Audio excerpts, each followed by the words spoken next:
Baik, Assalamualaikum warahmatullahi wabarakatuh. Sebelumnya, perkenalkan kami dari kelompok 4 yang akan menjelaskan mengenai kuesioner. Sebelumnya, perkenalkan anggota kelompok kami. Saya Imelda Dari dengan NIM 043. Saya Widya Aulia Putri dengan NIM 086. Saya Jihan Anissa Zahra dengan NIM 228. Dan saya Dina Putri Nurlailia dengan NIM 256. Baik, yang pertama itu ada pengertian dari kuesioner sendiri. Oh ya, sebelumnya kuesioner sendiri itu termasuk salah satu dari asesmen non-tes, di mana asesmen non-tes itu adalah cara penilaian hasil belajar peserta didik yang dilakukan tanpa menguji peserta didik, tetapi melakukan pengamatan secara sistematis. Nah, teknik penilaian ini umumnya untuk menilai kepribadian anak secara menyeluruh meliputi sikap, tingkah laku, sifat, sikap sosial, dan lain-lain yang berhubungan dengan kegiatan belajar dalam pendidikan. Nah, ini tes ini juga dilakukan baik secara individu maupun kelompok. Asesmen non-tes itu dapat dilakukan dengan cara pengamatan secara sistematis atau observasi, kemudian melakukan wawancara atau interview, menyebar angket atau kuesioner, dan lain-lain. Nah, kuesioner ini merupakan salah satu dari non-tes. Kemudian, pengertian kuesioner sendiri berupa pertanyaan yang disampaikan kepada responden untuk dijawab secara tertulis. Nah, cara penyampaian angket pada responden itu dapat dilakukan secara langsung maupun bisa dikirim lewat pos untuk zaman dahulu. Nah, pada zaman sekarang ini kuesioner itu bisa dikirim lewat sosial media dan lain-lain. Selanjutnya itu ada manfaat dari kuesioner sendiri. Nah, data yang diperoleh dari kuesioner itu berfungsi untuk yang pertama mengumpulkan informasi sebagai bahan dasar dalam penyusunan program. Kemudian yang kedua, untuk menjamin validitas informasi yang diperoleh dengan metode-metode yang lain. Kemudian yang ketiga, evaluasi program bimbingan dan konseling. Yang terakhir, untuk mengambil sampling atau sikap atau pendapat dari responden sendiri. Selanjutnya akan dijelaskan oleh rekan saya. Baik, selanjutnya yaitu struktur dari kuesioner. Yang pertama ada judul. Nah, judul kuesioner ini harus singkat, jelas, dan mencerminkan topik utama. Misalnya, survei tingkat pemahaman siswa pada materi PBL.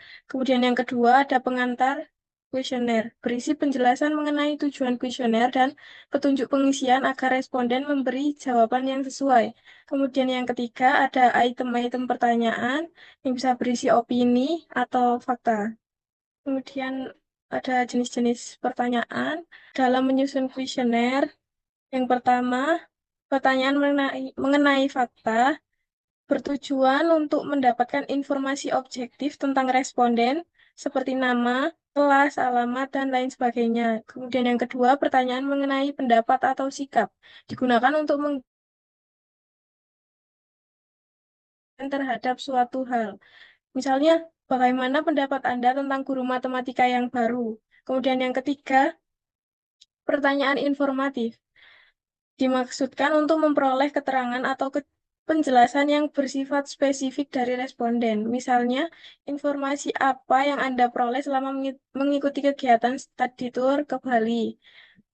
Kelemahan dari kuesioner yang pertama, kuesioner hanya dapat digunakan oleh responden yang memiliki kemampuan baca tulis, sehingga tidak menyeluruh untuk semua kelompok masyarakat. Yang kedua, ada kemungkinan kuesioner diisi oleh orang lain selain responden yang dituju, yang dapat menyebabkan perbedaan antara jawaban yang diisi dan kondisi sebenarnya. Kemudian yang ketiga, jika responden tidak memahami suatu butir pertanyaan, mereka mungkin mengabaikannya atau memberikan jawaban yang tidak relevan. Kemudian yang keempat, interpretasi terhadap pertanyaan kuesioner dapat bervariasi di antara responden, terutama dalam kelompok yang heterogen, sehingga memengaruhi konsistensi data. Kemudian yang kelima, menyusun pertanyaan yang tepat dengan bahasa yang jelas dan sesuai karakteristik responden merupakan tantangan sendiri yang membutuhkan keahlian khusus. Kemudian kelebihan kuesioner, yaitu yang pertama, kuesioner memungkinkan pengumpulan data dalam jumlah relatif besar dalam waktu yang singkat, sehingga sangat efisien terutama untuk penelitian dengan banyak responden. Kemudian yang kedua, responden memiliki fleksibilitas untuk mengisi kuesioner pada waktu senggang mereka, sehingga tidak terlalu mengganggu aktivitas atau kesibukan sehari-hari. Kemudian yang ketiga, secara psikologis responden merasa lebih nyaman karena tidak ada tekanan langsung dari pewawancara. Mereka dapat menjawab pertanyaan dengan lebih jujur dan terbuka. Selanjutnya akan dijelaskan oleh rekan saya. Nah, kemudian memasuki bentuk-bentuk angket. Di sini yang pertama ditinjau dari siapa yang mengisi angket. Maka angket itu dibedakan menjadi angket langsung dan angket tidak langsung. Yang pertama, angket langsung. Nah, angket langsung itu suatu angket disebut angket langsung jika angket tersebut dikirim langsung kepada orang yang dimintai pendapat. Nah, contohnya seorang guru itu ingin mengetahui pendapat atau tanggapan siswa tentang bagaimana sih proses pembelajaran yang dilakukan. Selanjutnya, guru tersebut menyebarkan angket kepada para siswanya untuk dimintai mengisikan jawabannya. Kemudian yang kedua ada angket tidak langsung. Nah, kalau angket tidak langsung ini, jika angket tersebut dikirim kepada orang lain yang dimintai pendapat tentang responden.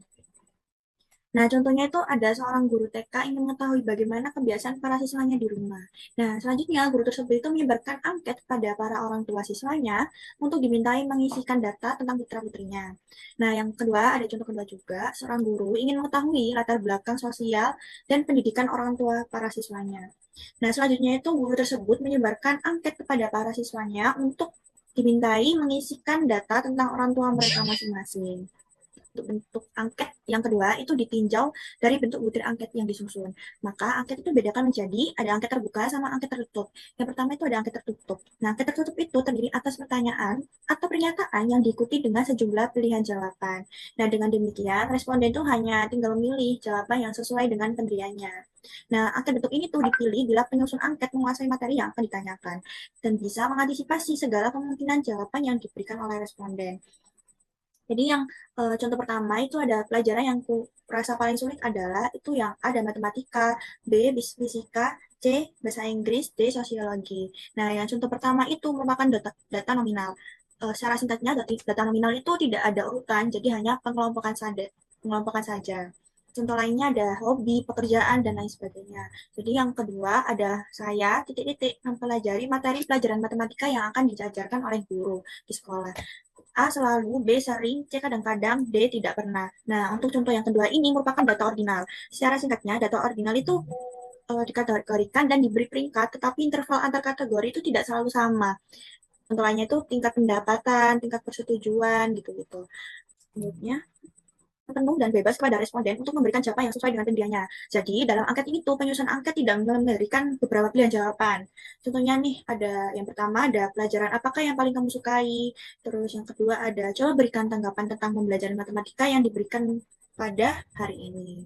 Nah, pada pelaksanaannya itu ada pula peneliti yang menggabungkan kedua bentuk angket tersebut. Ada angket terbuka sama angket tertutup tadi.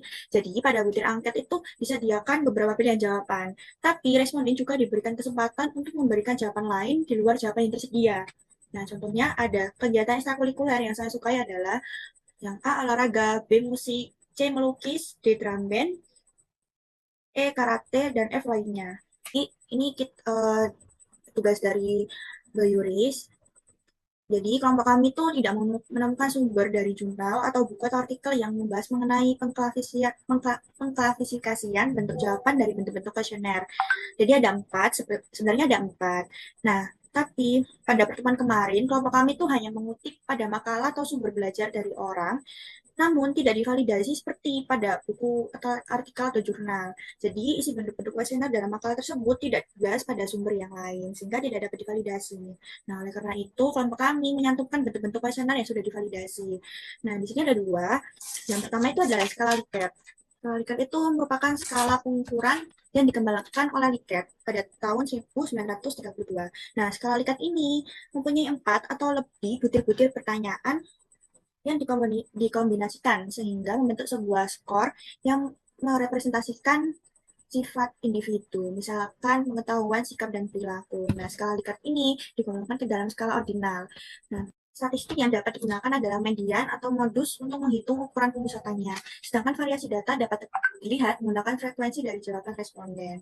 Nah, di lain pihak itu, beberapa peneliti menganggap bahwa skala Likert itu skala penggunaannya itu pakai interval. Perbedaan yang mendasar dari kedua golongan skala antara interval sama ordinal ini pada skala Likert adalah penggunaan skor total butir pertanyaan dan skor masing-masing butir pertanyaan. Skala interval dan ini adalah contoh skala Likert sebagai skala ordinal. Nah, skala Likert itu dikembangkan pertama kali menggunakan 5 titik respon, yaitu sangat setuju, setuju, tidak memutuskan, tidak setuju, dan sangat tidak setuju. Nah, kemudian beberapa peneliti itu mencoba mengembangkan jumlah titik yang lain dan membandingkannya.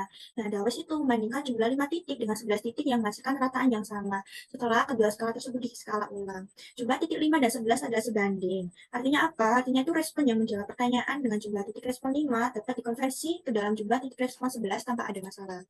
Nah, yang kedua itu ada tabulasi. Nah, tabulasi data itu merupakan proses pengolahan data yang dilakukan dengan cara memasukkan data ke dalam tabel. Nah, hasil tabulasi data ini itu dapat menjadi gambaran tentang hasil penelitian, karena data-data yang diperoleh dari lapangan itu sudah tersusun dan terang. Ini merupakan contoh bis angketnya dan ini tabulasinya. Untuk materi selanjutnya akan dibahas oleh anggota kelompok saya. Selanjutnya ada pengelolaan hasil angket. Nah, ini misalkan seorang peneliti membuat angket tertutup yang terdiri dari 20 butir pertanyaan dengan 4 pilihan jawaban yaitu ada A, B, C, D. Nah, jumlah respondennya ini berjumlah 40 orang. Setelah diisi, hasil angket seluruhnya ditabulasi dan dirangkum dalam tabel tersebut. Nah, misal pada nomor soal butir soal yang pertama, ada 2 responden memilih A, 5 responden memilih B, 8 responden memilih C, dan 25 responden memilih D. Kemudian pada butir soal nomor 2, ada 4 responden menjawab A, 7 responden menjawab B, 23 responden menjawab C, dan 6 responden menjawab D, dan seterusnya. Nah, berdasarkan tabel tersebut, selanjutnya dibuat tabel persentase jawaban berdasarkan respon tadi. Nah, ini merupakan persentase jawaban responden terhadap butir angket yang tadi.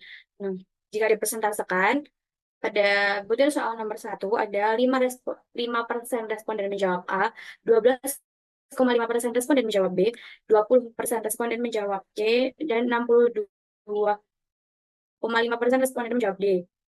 Untuk butir soal nomor 2 ada 10% siswa menjawab A, 17,5% siswa menjawab B, 57,5% menjawab C, dan 15% menjawab D.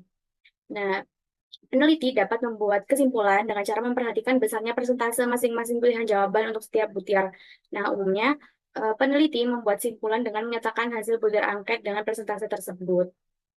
Nah, misal butir angket dibuat adalah sebagai berikut. Untuk butir yang pertama, yang mempengaruhi saya, pertanyaannya yang mempengaruhi saya dalam memilih kegiatan ekstrakurikuler di sekolah adalah A, tidak ada atau pilihan saya sendiri, yang B orang tua, C guru, D teman. Nah, tadi kan yang paling banyak sebanyak 62,5% responden ini menjawab ekstrakurikuler yang mempengaruhi adalah temannya. Jadi dapat disimpulkan dari 40 responden itu untuk memilih kegiatan ekstrakurikuler di sekolah dipengaruhi oleh temannya. Kemudian untuk nomor 2, di antara beberapa kegiatan ekstrakurikuler yang dilakukan di sekolah, yang paling saya sukai adalah berdasarkan responden tadi, sebanyak 57,5% responden paling suka dengan kegiatan ekstrakurikuler drama. Judul dari angket ini adalah evaluasi mahasiswa terhadap pelaksanaan perkuliahan. Kemudian ada petunjuknya. Pertama-tama mengisi nama dosen, mata kuliah, buat SKS dan kelas. Nah, kemudian ada petunjuk untuk menjawabnya. Silahkan Anda menanggapi setiap pertanyaan dalam angket ini untuk menunjuk seberapa jauh perkuliahan di atas dilaksanakan dengan baik oleh dosen. Nah, setiap pernyataan hendaknya dijawab dengan cara menuliskan salah satu angka. Misal jika 1 adalah kurang sekali, 2 kurang, 3 cukup, 4 baik, 5 baik sekali. Untuk mengolah hasil angket tersebut, maka bisa dirangkum hasil penelitian yang dilakukan oleh seluruh mahasiswa untuk masing-masing butir, dan selanjutnya ditentukan modusnya. Nah, misal untuk soal yang pertama, modusnya ada paling banyak responden menjawab besar rencana perkuliahan RPS pada awal perkuliahan ini baik pada dosen tersebut, gitu. Mungkin itu saja dari kelompok kami. Apabila ada pertanyaan bisa ditulis di kolom komentar. Kurang lebihnya mohon maaf. Wassalamualaikum warahmatullahi wabarakatuh.